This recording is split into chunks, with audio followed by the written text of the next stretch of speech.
Bava Batra Daf Nun Zayin Amud Aleph. Truth is fact plus nuance. Chatzi davar al piv shel zeh. Truth is so much more than fact. And we've been touching it on this in different ways up till now. Truth is also understanding nuance, and nuance doesn't come from mere observation. Nuance comes from engaging in dialogue, and we'll talk about that. Very unusually, you'll notice that I've quoted at the top of the source sheet a sentence or two from a novel. What's important about this novel is, firstly, it's a very short novel. It's about 50 pages long. But what's even more important is it's written by a Talmud Chacham, who's a member of the Matmonim group, who listens every day, who's a very important person, lives in Yerushalayim, Rabbi Shalom Cook. And he wrote this little novel about, among other things, what we've lost in the digital era. And he talks here about the loss of the personal and human element that used to be found in the mundane. It's not just, yes, this girl he's talking about has deep conversations with her friends and she's got lots of friends, but those little conversations that take place, you've got it, for example, in the whole issue around remote work or back to office work. Those little conversations would take place at the coffee machine, or when you're walking up, or when you're standing at the elevator, or you're walking past somebody's door. In those mundane interactions, in those very precious moments occur. And a lot of innovation has come out of those casual moments, and we've taken that out of life. And we've just kept the big things are all in place. But that's not where the greatness of life comes. The greatness of life comes from mundane moments. And it's that we've lost, and that's part, among other things, in this little 50-page gem of a novel that Rabbi Shalom Cook deals with, and we'll see it here. We'll use that concept to understand an unbelievable foundational principle by Reb Shimon Shkop. What's the Gemara? The Gemara we're dealing with is a case of kiyum shtarot. What is kiyum shtarot? So, a document has two witnesses signed at the bottom of it. What happens if the other person, I produce a document and I say, look, the document says you owe me $1,000. And you say the document's fraudulent, I don't owe you a thing. Well, I've got two witnesses signed on it. I say, well, I think the signatures are fraudulent. So I bring the witnesses into the Beis Din, and each one says, that is my signature. That's called kiyum shtarot. Once each one affirms that this is indeed his signature, the shtar is affirmed. Once a shtar is affirmed, it can no longer be challenged. Sometimes a person has a shtar, I've got a document, you owe me $1,000. I'm worried that maybe one of my witnesses will travel overseas or die, and then you're going to claim that it's fraudulent. So I get it authenticated in advance. I either call the witnesses in and I ask them to declare in front of Beis Din that this is their witness, or I bring two witnesses for each of those signatures who say, yes, I know so-and-so, and this is his signature. And then the Beis Din affirms, they write on the document, they affirm that the document is authentic. Here we have a shtarada v'chatimi alei betre. There was a document on which two people were signed. Shachiv chad minayu, one of them died. Ate achva dahai dekai v'chad achrine la'asudi chatimat yadei de'idach. So now you've got two. Reuven and Shimon are signed on the document. Reuven is alive, so Reuven comes to Beis Din. He says, this is my signature. Shimon is no longer. So we bring another witness who happens to be a brother of Reuven. Reuven's brother and a stranger come to give evidence on Shimon's signature. Now, what does this got to do with Sover Ravinu Lameim? Rahainu Madnitin Gimel Achim V'Chad Mitztaref Amahem. This is yesterday's Gemara that we learned. This is yesterday's Mishnah. It's true that they're two brothers. One is signed and one is authenticating another signature, but they're giving evidence on two different things. One's giving evidence on one signature, one's giving evidence on another signature, like the brothers who were giving evidence on two different years of the Chazokah. Ravashi Midam, it says Ravashi, Ravin and Ravashi are the last generation of Amoraim. Ravin and Ravashi curated the Gemara and edited and put it together. Midami, there's no comparison. Hatam lo nafik nachi riva de mamoina apuma de'achni, hachan nachi riva de mamoina apuma de'achni. This is, for a different reason, this is no good. Here, the one witness, Reuven, is responsible for 50% of the amount covered in the document, and through him or through his brother, he's now responsible for half of another 50%. In other words, as the Rashbam explains, let's have a look at the Rashbam. And you see the Rashbam goes through the whole din of kiyum shtarot and how it works. In a few lines, he explains the whole thing very, very beautifully. And he says, The living witness can't join up with another one from outside. Reuven can't say, this is my signature, and here I've also got Yosef who's going to affirm that Shimon's signature is Shimon's. Yosef and I will give you evidence about Shimon. You can't do that. Because they're actually giving evidence on the content of the document, which is the $1,000 in the document. So when he says, this is my signature, this is Reuven, this is me. So he's authenticating 50% of the document. That's $500. He doesn't need anybody else. And now he joins up with Yosef to, in addition, give evidence on the other piece. Another 25% of the value of the shtar is authenticated by the same man. So he is now responsible for 75% of the authentication of the shtar instead of 25%.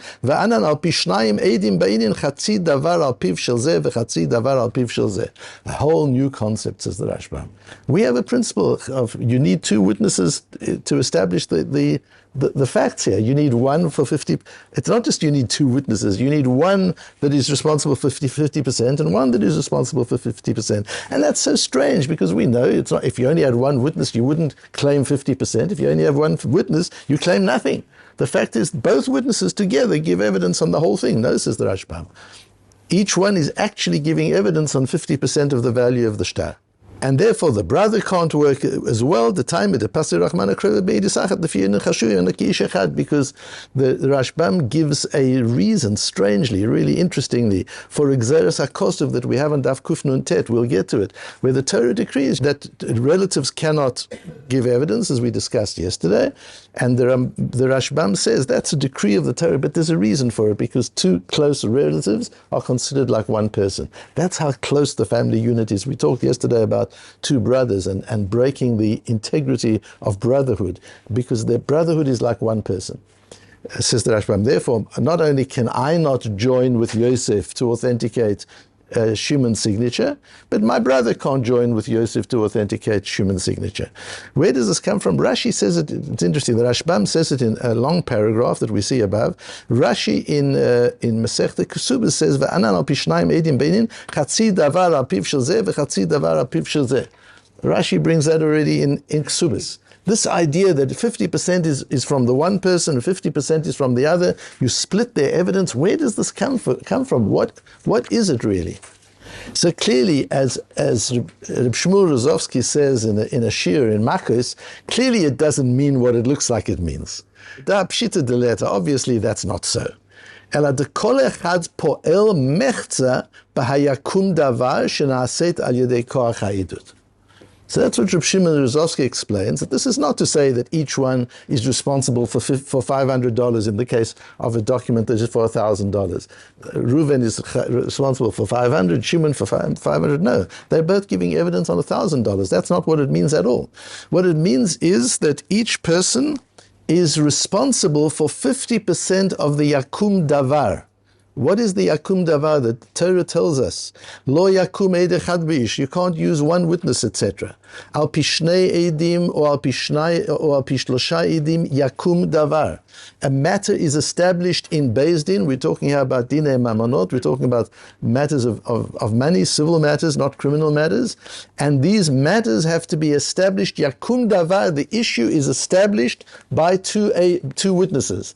That yakum davar, explains Reb Shmuel Rozovsky, is split into two pieces. Each one is responsible for 50% of the yakum davar, 50% of Beis Din's authority. Where does Shmuel Rozovsky get it from? I've told you Shmuel Rozovsky was this brilliant, one of those young Rosh Yeshivas that we spoke about, I think it was yesterday, that group, young Rosh Yeshivas in Israel in the post-war period, who all learned from the greats of the pre-war period. They all learned from great Achronim. And Reb Shmuel Rozovsky, who was a Rosh Yeshiva in Ponevezh, and once when I went and I listened to a shir of Rav Shach, and I listened to a shir, I was very young, it's a shir of Reb Shmuel, and I came back to my yeshiva, and they all said, what was the difference? Did you listen to Rav Shach? I said, Rav Shach, you had to work very hard to understand him. Reb Shmuel, you would have to work very hard not to understand him. He just had this clarity of explanation. It was unbelievable. But he was a Talmud of Reb Shimon Shkop. So when I found this Reb Shmuel, and I didn't understand it, I thought, let's go to his Rebbe. Let's see where he gets it from. And he gets it from this magnificent piece in the 7th section of Sha'arei Yosher, where and here you see Reb Shimon Shkop working in the genius way that he does, where Reb Shimon Shkop works with the following system, and he teaches methodology. When you learn Reb Shimon Shkop, you're learning the method of learning, you're not just learning facts or a sugya. He usually starts with a foundational question, that when he asks that question, you look at it and you say, oh my goodness, how come I didn't ask that, and how can anybody understand anything because nothing makes sense? That's the kind of foundational question he starts with. Then he brings a new principle, which he usually deduces from a Rishon. In this case, the foundational question that he asks is, why do you need Eidim for Kiddushin? A simple question. Why do you need Eidim for marriage?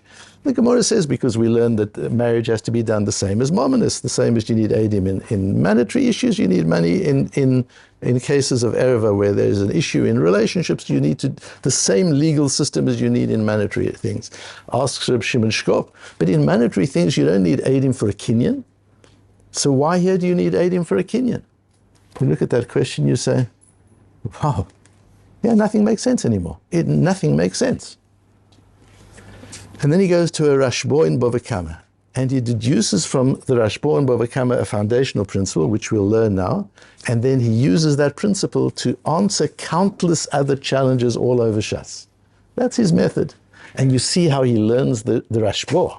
He brings the Rashbo and he asks a question on the Rashbo, and you look at the question and you say, oh my goodness, how could I have understood the Rashbo without answering this question? It's such an obvious question. Then he answers the question in the Rashbo, extrapolates a new principle, and uses the new principle throughout Shas, including our sugya here. What is the principle? He says, from this Rashbo, I get a Yesod Gadol Be'ikar Mishpat Ha'idut B'dinei Mamonot. There's a foundational principle that is hidden in this Rashbo that is necessary to understand all the laws of evidence in civil matters. When the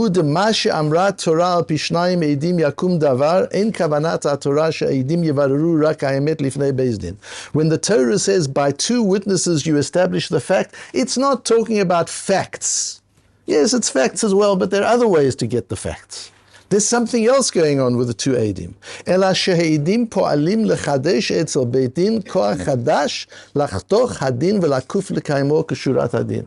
The two witnesses give the Beis Din authority. You can know facts and have no authority. You can know that somebody defrauded the bank of $1 million. You can't lock them up in jail. A court of law has to do that. You can know that A owes B money. You can't go and take the money from A and give it to B. A court of law has to do that. Beis Din has not only needs knowledge and information, which lots of people can have, they also need authority. And the authority of Beis Din in this posuk comes from Al pi shnei edim or Al pi shlosha edim yakum davar. The way Beis Din has the authority to rectify wrongs by taking money from Reuven and giving it back to Shimon, what gives them that authority are the two witnesses. Then he goes and he develops it, and he says one of the areas where this has relevance is in Yoter B'din Tziruf Eidus, in this law of Tziruf Eidut, where you can take two Eidut, one of the 1 year of Chazakah and one of the other year of Chazakah. You don't have any witnesses that is giving you a full picture. You're putting the picture together yourself from three different sets of witnesses. Even though each one is giving evidence about a different situation, you put it together. We don't have clarity of fact on the whole thing, because there's just one witness on the whole Maaseh. If you're talking about two witnesses coming together and each one is giving evidence on a certain piece. Nevertheless, kiblu chazal shu chatzi kiyum al pi eid echad v'chatzi kiyum al pi eid sheni. This is where Reb Shmuel Rozovsky gets it from. What we're talking about is not the facts, that each one brings half the facts. It's that each one brings half the authority to Beis Din. Because Beis Din needs two witnesses to have full authority. Each one, therefore, is bringing half of the authority that Beis Din needs.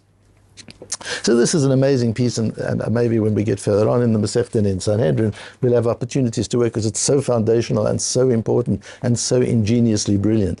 But what I want to look at for a moment is, what is the difference? What are these two things? Rabbi Shimon Shkop pulls aside two aspects of evidence. The one aspect is the witnesses give you information. The other element is they give you authority. Why does the information not give you authority? What's missing in information? If I have the information, why don't I have the authority? Why do I still need the kiyum davar that Reb Shimon is talking about in the posuk, in the verse in the Torah? What is that gives me? That is, when you observe something as an observer. The Gemara in Bava Kama Daf Tzadites, where this Rashbo is talking about Dayonim are based in three judges, and they see something at night. At night, you're not a judge. You can't judge at night. So they're looking at it within their persona of an observer. They can't become Dayanim, because now they're Eidim. What's the difference between an Eid and a Dayan? An aid looks at what's visible and listens for what's audible. That's what an observer does. He looks at the detail, observes, listens, and hears. And that's what he reports back. A judge looks for what isn't visible. He looks for what, he listens for what isn't audible. That's what you need a dayan for. What am I missing here? What's between the lines? What is not obvious? What is not being said? By the way, the Reb Shimon Shkop says in a different place, and his Talmudim write about it, that he believes that Gemara, the Torah, is there to teach us how to be critical, how to think critically, how to hear what isn't said, and how to see what isn't visible. That's what we do. That's the idea of the Matmonim, isn't it? To find that which is hidden, not that which is obvious. And to go through the learning quickly, page after page after page, and learn what's there, what's obvious. What we're missing is these personal and human elements that used to be found in the mundane, the little things that you don't even notice is what you're missing. Because you're just skimming the surface, looking for what's obvious. And even if it's not completely obvious, but you're not listening for what isn't said and looking for what isn't visible. That a dayan does. And that's a different role altogether. So how does a dayan do that? You do that in dialogue. Somebody tells you something, so you've heard it. But now you get into conversation.